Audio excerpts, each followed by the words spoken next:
Hello, my lovely sunshiners. I just wanted to pop on today and talk to you a little bit about the hidden toll of emotional labour. And what I mean by that is us holding on to other people's emotions, not just our own. So I ask you this question.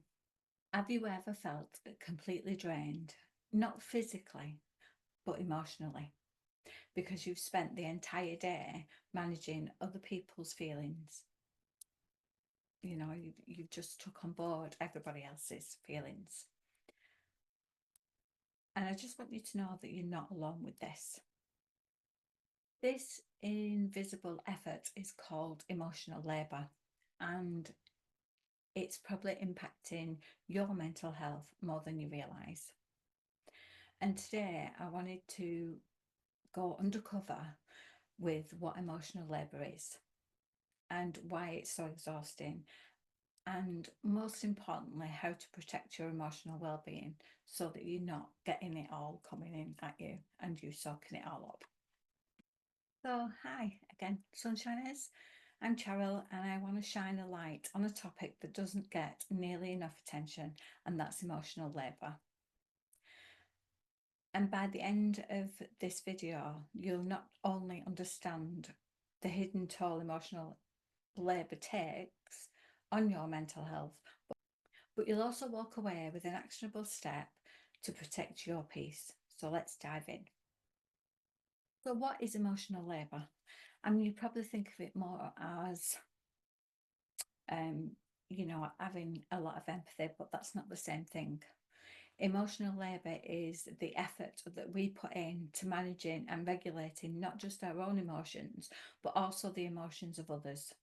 So, for example, thinking about how often you mediate conflicts, or you comfort a friend who's upset, or you maintain a cheerful attitude even when you're having a really shitty day. So, it's things like that that are emotional labours. And it's not just about being there for somebody. It's also about suppressing your own feelings to meet societal or workplace expectations. Like how many times have you said, "Oh, I'm fine," when and really deep down, you're not. Deep down, you're screaming inside, but you always say that you're fine. Those are the sort of things I'm talking about.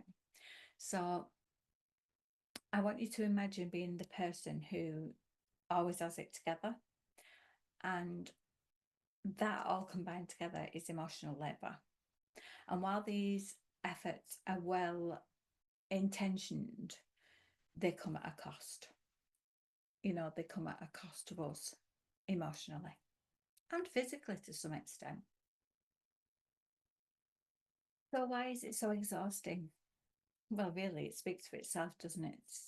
To say why it's so exhausting. It's really draining to be the one who takes in everybody else's emotions and to sort of be the go-between. But the mental toil of emotional labour is really, really significant. It requires constant self-control, it requires a lot of empathy, and it requires a lot of energy. So over time, this can lead to burnout, stress, and even resentment. You've probably heard me say a million times that I am a massive empath, so I will soak up other people's energy, even if I'm watching a television program and somebody's going through something awful. I feel their pain even through that. So that can really get a hold of me and make me feel completely exhausted. And it could be a film that I really like, but you still take on that energy.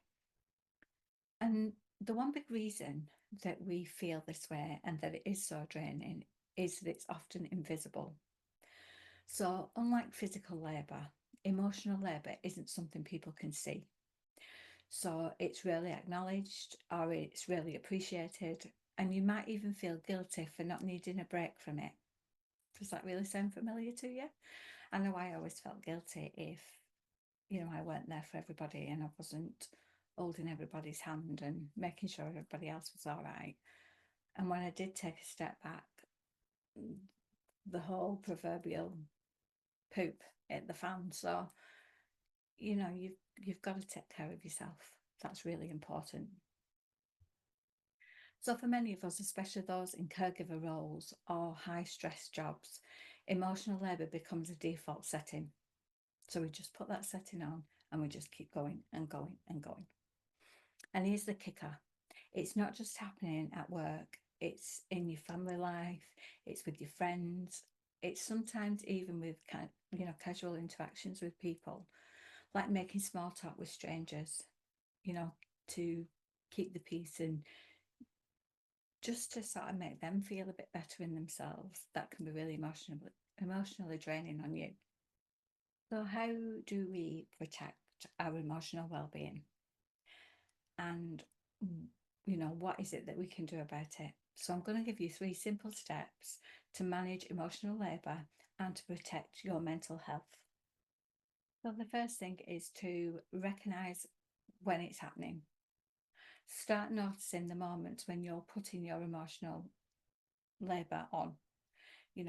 Is it during a tough conversation at work, or maybe it's when you're holding a space for a friend who's having problems? You have to be aware of it, and awareness is the very first step.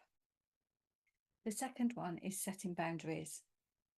You don't have to be available for everyone all the time.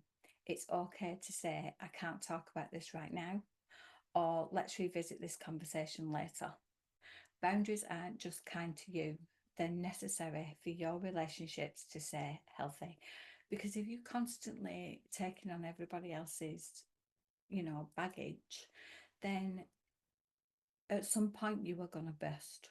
And when that happens, it can cause rows and friction and all that kind of stuff. So trying to recognize it before it actually happens is better, because you don't feel, you won't feel the anger that can be associated with it. And the third step is to prioritize your self-care. So replenish your emotional energy with activities that truly nourish you, whether it's journaling, meditating, or spending time with loved ones who give you that boost and an uplift. And make sure you're giving back to yourself and refilling your cup. So here's a challenge for you today. Take a moment to reflect on an area of your life where emotional labour feels especially heavy. Maybe it's with a specific person or a certain situation. And once you've identified it, I want you to think about one boundary that you can set this week to protect your energy.